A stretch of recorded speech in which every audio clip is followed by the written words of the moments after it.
출애굽기 5장 15절부터 6장 1절까지 우리 함께 읽겠습니다. 이스라엘 자손의 기록원들이 가서 바로에게 호소하여 이르되 왕은 어찌하여 당신의 종들에게 이같이 하시나이까? 당신의 종들에게 짚을 주지 아니하고 그들이 우리에게 벽돌을 만들라 하나이다. 당신의 종들이 매를 맞사오니 이는 당신의 백성의 죄니이다. 바로가 이르되 너희가 게으르다 게으르다. 그러므로 너희가 이르기를 우리가 가서 여호와께 제사를 드리자 하는도다. 이제 가서 일하라. 짚은 너희에게 주지 않을지라도 벽돌은 너희가 수량대로 바칠지니라. 기록하는 일을 맡은 이스라엘 자손들이 너희가 매일 만드는 벽돌을 조금도 감하지 못하리라 함을 듣고 화가 몸에 미친 줄 알고 그들이 바로를 떠나 나올 때에 모세와 아론이 길에 서 있는 것을 보고 그들에게 이르되 너희가 우리를 바로의 눈과 그의 신하의 눈에 미운 것이 되게 하고 그들의 손에 칼을 주어 우리를 죽이게 하는도다. 여호와는 너희를 살피시고 판단하시기를 원하노라. 모세가 여호와께 돌아와서 아뢰되 주여 어찌하여 이 백성이 학대를 당하게 하셨나이까? 어찌하여 나를 보내셨나이까? 내가 바로에게 들어가서 주의 이름으로 말한 후에부터 그가 이 백성을 더 학대하며 주께서도 주의 백성을 구원하지 아니하시나이다. 여호와께서 모세에게 이르시되 이제 내가 바로에게 하는 일을 네가 보리라. 강한 손으로 말미암아 바로가 그들을 보내리라. 강한 손으로 말미암아 바로가 그들을 그의 땅에서 쫓아내리라. 아멘. 오늘도 저와 여러분에게 하나님의 함께 하시는 충만하신 은혜가 임하기를 예수님의 이름으로 축복합니다. 오늘 우리가 읽은 이 말씀을 가지고 믿음의 꽃 기다림이라는 제목으로 함께 말씀을 나누겠습니다. 어떤 것에는 항상 그 핵심이 있죠. 핵심. 다른 여러 그 세상의 일들 또 우리가 살아가는 그 삶의 모습들 그 가운데서 꽃이라고 할 만한 그런 어떤 핵심적인 게 있어요. 핵심적인 게. 이 믿음의 꽃은 뭘까? 이렇게 고민을 하면서 신앙생활을 들여다보면 또 말씀을 들여다보면 그 신앙생활 그 믿음이라는 것에서 가장 핵심적인 것 가운데 하나가 믿음의 꽃이라고 할 수 있는 게 바로 기다림이라는 것을 많이 깨닫게 됩니다. 이것은 제가 또 경험하면서 또 깨달은 것이기도 하죠. 성경은 끊임없이 인내에 관해서 말하죠. 인내. 또 참고 또 참고 또 참는 거예요. 그런데 그 인내라는 것이 그저 참는다라는 의미만 있는 것이 절대 아닙니다. 말씀에서 우리에게 가르쳐주는 인내라는 것은요, 항상 소망이 있기 때문에 기다리는 거예요. 참는 거예요. 그죠? 그래서 인내라는 말도 참 좋고 또 성경이 그렇게 말하고 있지만 저는 이제 기다림이라는 그 표현이 참 좋습니다. 기다린다라는 것은 어떤 결과에 대해서 어떤 일이 일어날 것에 대해서 어떤 사람에 대해서 어떤 존재에 대해서 이 참고 인내하면서 그 때를 맞이하는 것을 말하는 거죠. 성경은 분명히 타이밍이라는 것이 있고 하나님께서 저와 여러분들에게 주시는 그 은혜의 타이밍 때까지 고난의 순간이 있다 하더라도 또는 유혹의 순간이 있다 하더라도 그 은혜를 바라보면서 참고 견디는 그런 시간이 있다라고 분명히 말씀하고 있습니다. 저와 여러분들에게는 어쩌면 오늘이 또 우리가 지금 살고 있는 지금 현재의 시간이 주께서 우리에게 주시는 그 소망을 붙들고 참고 기다리고 인내하는 그런 시간의 훈련의 시간일 수도 있습니다. 오늘 우리가 읽은 이 말씀에도 보니까 이스라엘 백성들에게 또 모세에게 그 순간이 온 것 같아요. 모세는 하나님 앞에서 자신의 인생의 실패를 통해서 수많은 상처를 안고 부정적인 사람이 되었습니다. 자기의 어떤 자존감이 무너진 그런 상태에 있는 사람이었죠. 그런 그가 하나님의 부르심을 받았을 때에 절대로 나는 할 수 없습니다. 하고 싶지 않습니다. 라고 그렇게 핑계를 대고 도망을 다니다가 결국 하나님이 주시는 그 은혜, 하나님이 지속적으로 표현하시는 그 사랑, 또 그 기적에 그가 굴복하고 무릎을 꿇고 하나님 앞에 변화된 삶을 살아서 주께서 맡기신 이 사명을 이제 감당하기 시작하지 하지 않습니까? 그죠? 그래서 이 모세는 그 하나님 앞에서 정말 이제 주께서 주신 그 은혜를 붙들고 내가 바로를 향해서 홀홀 단신으로, 물론 이제 아론 주고 이렇게 하나님께서 동력자도 주시고 그렇게 하셨지만 정말 그 앞에 바로를 향해서 나갈 때 그 마음이 인간적으로는 얼마나 두렵고 얼마나 그 절벽 같은 그런 느낌이 들겠습니까?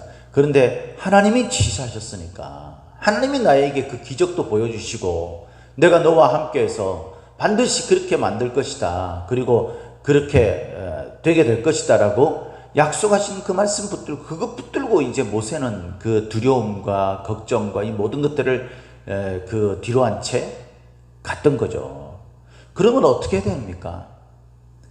바로가 이 좀 이렇게 뭐 약간의 어떤 거부 반응을 보일 수는 있겠지만 결국은 하나님이 하시는 일인데 무릎을 꿇고 그렇게 이스라엘 백성들을 보내줘야죠.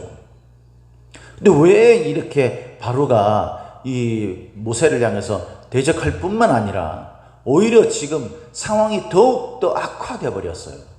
뭔가 얘기가 잘 돼가지고 이렇게 호의적인 마음으로 그렇게 하나님이 더군다나 이스라엘 백성들에게 이집트 사람들이 뭐 한다 그랬어요?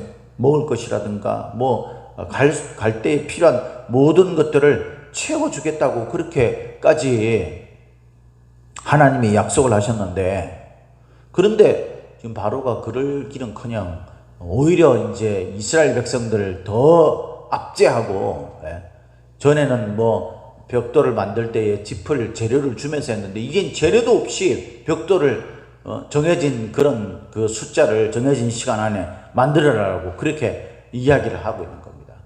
그러면서 아주 기고만장하게 막 그렇게 지금 모세를 대적하고 있는 거죠. 그런 상황을 만나서 이제 그 이스라엘 백성들의 기록원들이 있습니다. 이것을 이제 그 소위 이집트 사람들의 명령을 받아가지고 뭐 행정관 같은 사람들이죠. 그러니까 이제 이스라엘 백성들이 벽돌을 만들어내면 그 이름 적고 이제 숫자 적고 이렇게 해서 장부에 기록하는 그런 세금원 같은 사람들이에요, 소위.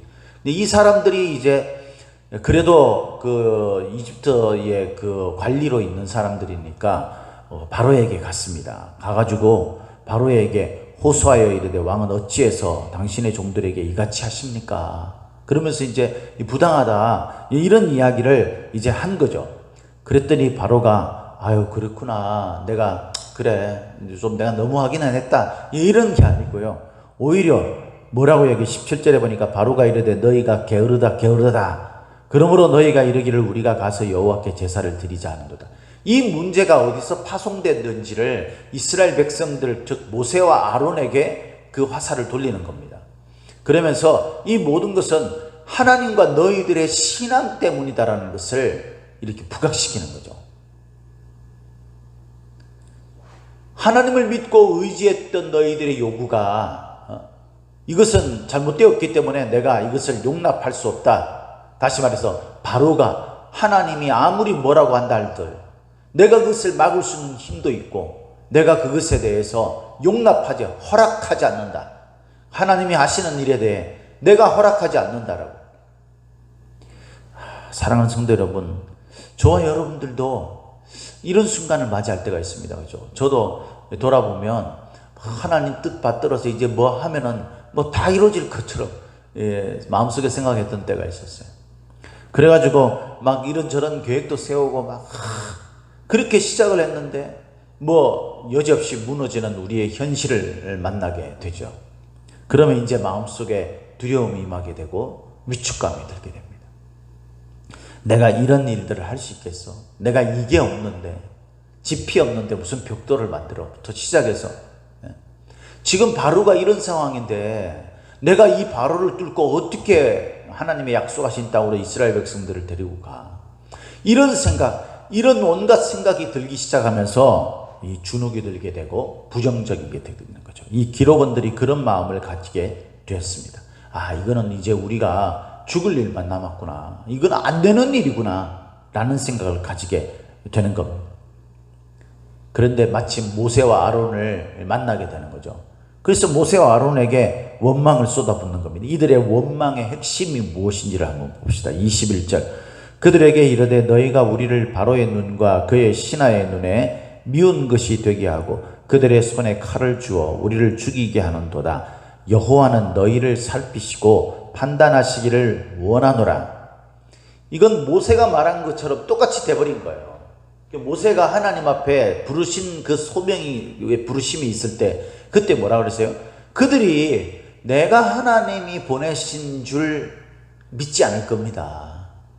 이스라엘 백성들이 절대 내가 하나님이 보냈다는 것을 내가 어떻게 증명해 볼 수 있습니까? 그들이 믿지 않을 겁니다. 라고 했는데, 그런 염려를 가지고 했는데 하나님이 극구 그래, 아니다, 이렇게 될 거야, 이렇게 해가지고 내가 왔는데 이 이스라엘 백성들이 정작 자기가 생각했던 거랑 똑같은 행동을 지금 하고 있는 겁니다. 그러니까 하나님이 틀린 것처럼 보여지고 내가 염려하고 걱정했던 게 맞는 것처럼 보여지는 거죠. 그죠? 여기서 여호와는 너희를 살피시고 판단하시기를 원한다 라는 건 뭐냐면, 너희들이 지금 이런 상황을 초래한 너희들 모세와 아론이 하나님이 보냈을 리가 없다라는 거예요. 그러니까 하나님께서 너희들이 거짓으로 하는 거니까 하나님께서 진짜 가려내가지고 너희들에게 벌을 줄 거야, 이런 식인 거죠. 상황은 더욱 악화됐고 이스라엘 백성들은 미운 것이 되게 됐습니다. 이 미운 것이라는 것은 그게 주에 보면 나와 있겠지만 악취가 나다, 이런 뜻이에요. 그러니까 이집트 사람에게 이스라엘 백성들이 악취가 나는 존재가 됐다는 거예요. 혐오스러운 존재가 됐다는 거죠. 그러니까 얼마나 더 압박이 심해지게 되겠어요. 네. 그러니까 상황은 더욱더 악화되게 되고 모세와 아론을 동족들이 하나님이 보냈다고 믿지 않는, 모세가 처음 부르심에 응답할 그때 하나님의 부르심에 자신이 걱정하고 염려했던 그것이 그대로 일어나게 되어버린 겁니다. 우리 인생도 살면서 이런 믿음의 흔들림을 겪을 때가 있죠. 우리가 하나님께서 나에게 이런 사인을 분명히 주셨어요. 그래서 내 마음속에 희망과 부푼 그런 가슴을 안고 그 일을 시작합니다. 주를 위해서 이제 내가 살리라, 내가 이제 신앙생활 똑바로 해버리라, 기도하리라, 말씀 보리라, 그런 마음을 가지고 시작했는데 한켠에 현실적인 그런 두려움이 있었어요. 그죠? 내가 이렇게 할 때 이런 문제가 있을 텐데, 내가 또 이런 부담을 떠안게 될 텐데, 이런 다양한 그런 걱정과 염려들이 우리 속에 있었죠. 그런데도 불구하고 우리가 하나님을 믿는 사람이고 하나님이 우리에게 그렇게 사인을 주시고 교회에서도 권면도 하시고 이러니까 내 마음속에 에이 그래, 내가 믿는 사람인데 현실적인 이 걱정과 염려에 내가 사로잡혀가지고 주의 일을 못하면 되겠어? 그래, 하나님은 나를 그렇게 내버려 두지 않으실 거야 라고 마음속에 믿음을 가지면서 다시 마음을 다잡고 주의 일들을 감당하며 주님 앞에 나갑니다. 그런데 그러면 문제가 해결이 되어지고 좋은 열매들이 맺히시고 하나님의 기적의 역사가 막 일어나고 주변에 듣는 사람들 이야기는 막 기적들이 일어나고 있다는데 도대체 나에게는 왜 그러지 않는지 그 모든 기대했던 것들이 무너지게 되고요. 내가 처음 하나님 앞에 걱정하고 염려했던 그것이 현실이 되고 더욱더 악화되어서 내 상황을 괴롭히는 그런, 우리의 믿음을 뒤흔드는 그런 상황이 닥쳐오게 되는 거예요. 모세가 어떤 반응을 보였습니까? 여기에 대해서 모세가 여호와께 돌아와서 22절에 보니까 주여 어찌하여 이 백성이 학대를 당하게 하셨나이까? 어찌하여 나를 보내셨나이까? 하나님이 계시다면, 하나님이 이 백성들이 이렇게 학대를 받을 이유가 있습니까? 하나님이 계시다면, 하나님이 사랑하는 하나님의 언약의 백성인데 이 백성들이 왜 지금 학대를 당하고 있습니까? 하나님 존재에 대한 의심과 하나님이 그 능력을, 이 인류를 이끌어 가시는 그 전능자이시고 통치자라는 사실에 대해서 부정적인 그런 고백들이 일어나게 되는 거예요. 모세는 분명히 변화된 사람이었어요. 그죠? 이전에는 부정적으로 위축되어 있었고 할 수 없다고 핑계대던 사람이었는데 변화되어서 하나님의 뜻을 받들어 즉각적으로 움직이고 뒷문을 잠그고 바로를 맞서 하나님 뜻을 전달하기 위해서 담대하게 일어났던 그런 변화된 사람.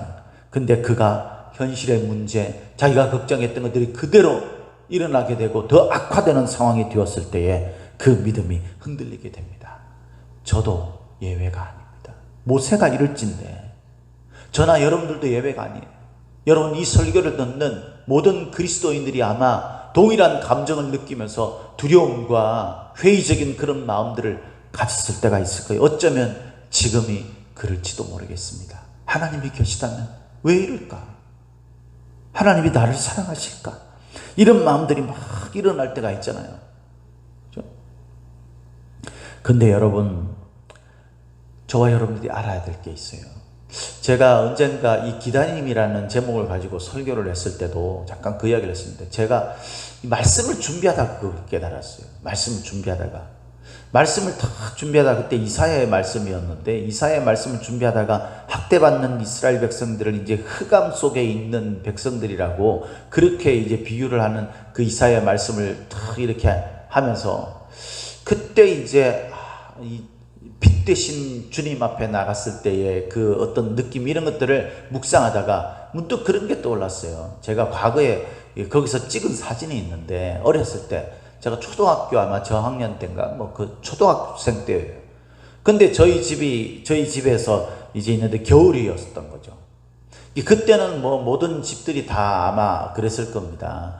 뭐 저희 집도 그리 윤택하지 못해서 그 운동화를 신고 있는데, 운동화에는 이제 앞부분 엄지발가락 있는 부분이 구멍이 나고, 그렇게 해서 있는데 사진을 이제 찍었는데 양지바라는 곳에 사진을 찍었죠. 근데 그때를 이렇게 떠올리면서 생각났던 게, 이제 벽에 이렇게 그 세면으로 이렇게 되어 있는 그 벽에 겨울에 있잖아요. 햇빛이 착 비칠 때 거기에 이렇게 손을 대고 이렇게 탁 있으면은, 그때는 뭐 옷이 뭐 따뜻한 옷이 있었습니까? 그렇게 탁 대고 있으면은요, 얼마나 따뜻한지 몰라요. 추운 겨울날, 여름에는 그게 따뜻한지 몰라요. 덥죠, 오히려. 근데 추운 겨울인데 햇빛이 착 내리쬐는 그런 그 상황에서 그 햇빛이 비치는 양지바라는 곳, 그곳에서 이렇게 있으면은요, 그 추위가 훨씬 강해지죠. 따뜻해지죠. 그래서 추운 겨울일수록 빛 가운데 있으면 더 따뜻해진다는 것이 문득 떠올랐어요. 맞습니다, 여러분. 우리의 상황은요, 더 악화되고 더 혹독한 겨울처럼 느껴질 수 있어요. 그러나 중요한 것은 뭐냐면요, 그 가운데서 빛 가운데 있으면은 그 추위가 강해진다는 거예요. 그 추위를 이길 수 있는 따뜻함이 있다라는 겁니다. 빛 대신 우리 주님 앞에 나가게 되면 그 혹독한 겨울 같은, 오히려 더 어려워지게 된 현실의 문제 속에서 그것을 이길 수 있는 힘과 하나님의 위로와 그 능력이, 그 은혜가 우리에게 다시 살아나게 된다는 사실을 믿으시길 바랍니다. 믿음 생활은요, 그 연속이에요. 믿음 생활. 말씀드렸죠, 여러분. 지금 우리가 사는 이 세상은요, 죄 가운데 있는 세상, 하나님 앞에 심판받을 세상이에요. 이곳에서 하나님께서 우리가 잘 먹고 잘 살도록 내버려 두지 않습니다. 절대로. 왜? 하나님은 우리를 위해서 영원한 행복과 기쁨과 평안 가운데, 우리가 상상할 수 없는 만족감과 그런 가운데, 그것이 날마다 새롭게 솟아나는 그런 하나님의 나라, 그 천국, 우리를 위한 초소가 준비되어 있기 때문에 절대 이 세상에서 잘 먹고 사는 것이 하나님이 우리에게 주신 우리 인생의 최종 목적이 아니라는 사실을 하나님은 우리에게 상기시켜주는 거예요. 그래서 하나님께서 그때마다 우리가 시험을 이길 수 있는, 우리가 고린도전서 10장 13절 말씀에 우리가 너무나 잘 아는 말씀이 있잖아요. 사람이 감당할 시험 밖에는 너희가 당한 것이 없나니 오직 하나님은 미쁘사 너희가 감당치 못할 시험을 허락지 않으시고 시험 당할 즈음에 그 시험을 능히 피할 길을 내시사 이길 수 있는 힘을 주셨다고 그랬어요. 이길 수 있게 하신다 그랬죠. 그래서 우리가 시험을 만날 때 우리를 도우시고 인도하셔서 우리가 그 시험을 극복하고 이길 수 있는 하나님의 은혜를 베풀어 주실 것입니다. 그러나 그럼에도 불구하고 인생은 있잖아요. 이 세상을 살아가는 인생은 결코 다시는 그 시험이 없는 인생을 사는 것이 아니라는 사실이에요. 반드시 우리는 같은 종류든 아니면 전혀 다른 종류든 우리가 인생의 시험을 만나게 되고 그 현실은 혹독하며 우리가 이것을 피하면 늑대를 피하면 범을 만난다고 더 어려운 문제를 만날 수도 있는 것이 그러지 않을 수도 있겠지만 하나님께서는 그 피할 길을 늘 주셔서 우리로 하여금 이기게 하시지만 인생은 그 어려운 환난과 고통과 괴로움 그 인생을 살아갈 수밖에 없는 것이 바로 이 세상을 사는 인생들이라는 거예요. 저는 그런 생각을 해봤어요. 하나님은 있잖아요. 왜 이스라엘 백성들을 이끌고 그렇게 이집트로 야곱이 데리고 갔잖아요. 그죠? 요셉이 총리할 때. 그때 그곳에 가서 살게 하시고 그리고 또 그곳에서 이렇게 백성이 번성하는데도 불구하고 400년이 정도 지난 후에 이렇게 압제받는 처지로 만드시고 모세를 보내면은 이렇게 그냥 쉽사리 그냥 보내줄 게 아니라 더 심한 압박이 일어나게끔 그렇게 하나님을 하셨을까? 하나님이 이 모르는 일을 주도하시는 분이신데, 그죠?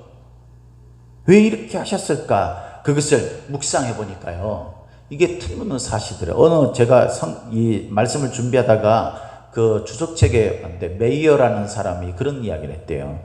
하나님은 애굽에서 그 포도나무를 가지고 왔지만 400년이 지나면서 이것이 소위 말해가지고 타락해가지고 잘못돼서 퇴락해서 야생종이 되어버렸다. 이스라엘 백성들이 이집트로 올 때의 포도나무 같은 존재였던 거죠. 하나님께서 은혜를 주신 그 은혜를 붙들고 온 사람들. 그런데 그곳에서 400년이 지나는 동안에 이 이집트의 그 문명과 이 발달된 그곳에서 안주하면서 신앙이 점점점 사라지게 되는 거예요. 그래서 야생종이 되어버렸다는 거예요. 하나님은 다시 가나안 땅 언약의 백성으로 만드시기를 원하셨던 거예요. 그리고 그런 과정을 거치시면서 그들의 마음속에 이곳에서는 내가 살 수 없구나라는 마음을 심어주는 거예요.